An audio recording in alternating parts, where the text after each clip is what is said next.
Hello dear friends, Assalamu alaikum. Time to travel in our inner, infinitely vast universe and find out who we are and what we are. For that purpose, we have selected an excerpt from the book Mathnavi by Rumi as follows. In the name of God, most gracious, most merciful. دست و پا بمایل جنبان کی شود خار و خس بی آب و باده کی رود. How should hand and foot be set in motion without desire? How should sticks and straws go from their place without any water or wind? As you see, we are active. Our hands do other activities. Our foot take us from place to place. Our eyes watch one thing after another thing. And inside ourselves, we have one thought after the other. Today, we are going to dig into ourselves and trace these actions and words of ours as to where they originate from. So Rumi says that the very actions of your hands and your feet, your physical body, the movement of your eyes, this way, that way, staring at something, grabbing something for the purpose of drinking or whatever, all of them come from desires from within you. So there must be a mechanism within ourselves that develop a desire or receive a desire and then develop it and then translate it into our physical actions. We see ourselves and other human beings physically active, verbally active, planning for future. But what we have not been curious about is as to where these desires originate from, how these desires translate into their physical actions, and what is it in the human being that keeps him or her active. As you can see, a rocket in space moving in a certain direction. If you go inside that rocket, you do not see any human. Does it mean that it's doing on its own? No. You got to trace the signals all the way to the ground, and then you will find that on the ground there are people who are strictly controlling the motion of those rockets.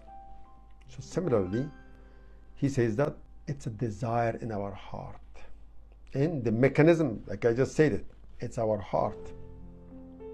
That, for example, we have a desire to drink, and then we go and look for water, and we grab the bottle of water, and we know how much to drink and when to stop. So these are the desires that keep us active in the world, whether it's immediate actions, short-term or long-term plans, or at the higher levels, that at the national or international levels, people make decisions and implement them in the country or worldwide.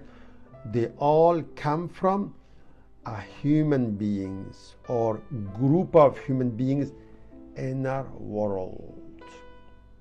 Where these desires come from, that's a much deeper analysis. Rumi says, in general, you got two types of desires, good ones and evil ones. The ones that may look bad or good, but they are taking you towards the heavenly world. They are heavenly desires. They have come to you from the heaven, from the sacred world, from the upper world. Like when you use your cell phone, you know that the text in your cell phone must have come from somewhere in the world. It could have come from across the oceans. So why should we not believe that the desire in our heart must come from somewhere? After all, we are not less complex than a cell phone. We are millions of times more complex than a cell phone, and after all, we are the manufacturer of cell phones. So the desires either come from the heavenly world to us or from the malicious, satanic world to our heart. So we receive them and we implement them.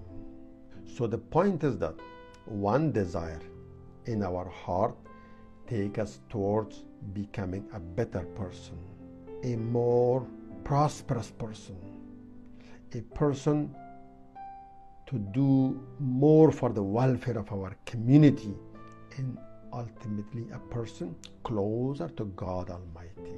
Another desire that may look good to us from the outside, but may have severe consequences in our own lives, in the lives of our community, and take us farther away from God Almighty.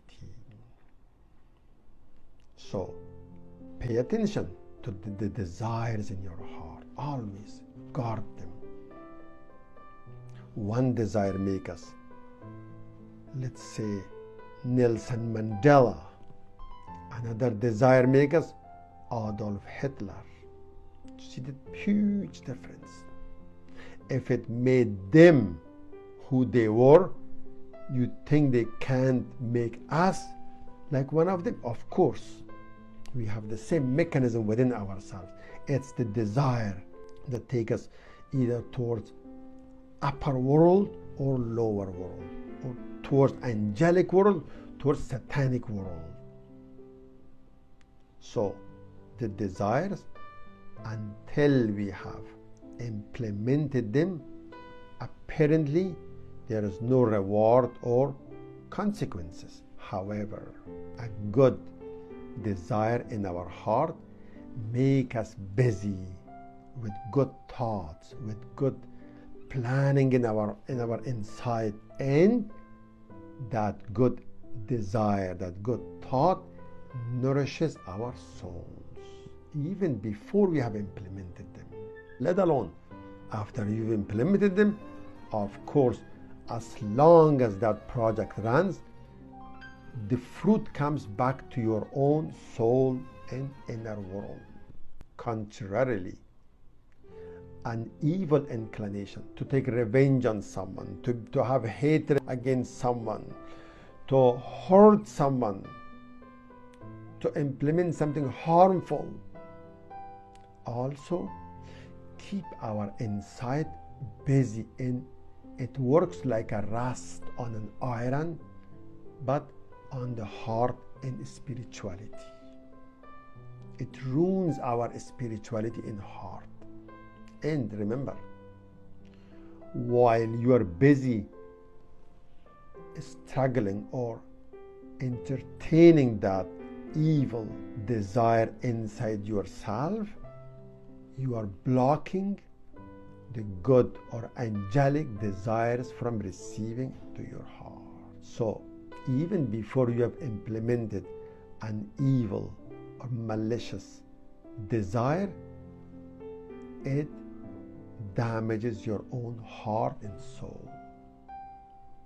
So pay attention always to what's inside you. And Rumi says that it is these desires that will either make you one of the dwellers of paradise, or, God forbid, a dweller of hellfire.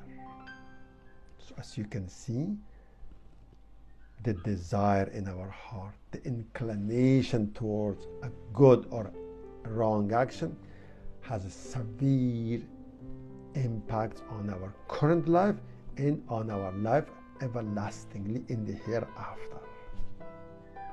So we had a glimpse of who we are, what we are, and why do we act angelically one time and evil and satanic another time. It's the same person. Why? Because two types of different desires are received in our heart mechanism and get developed inside ourselves. And we are subject to receiving both types from two different systems. We are connected to two systems. Our phone, you want to call it, our receiver here is connected to two systems, two opposite systems. One, the best one, most charitable one, the most beneficial one. The other one, the most poisonous, the most evil one, the darkest one, the satanic one. You're connected to two systems. So pay attention to your actions, but moreover, pay attention to what's going on here and here. I hope that this very short clip gives you a good idea about who we are and what we are. Thank you very much. I wish you a beautiful day with lots of angelic inspirations and no satanic temptations. May God Almighty keep you safe wherever you are. Thank you very much. Khuda Hafiz.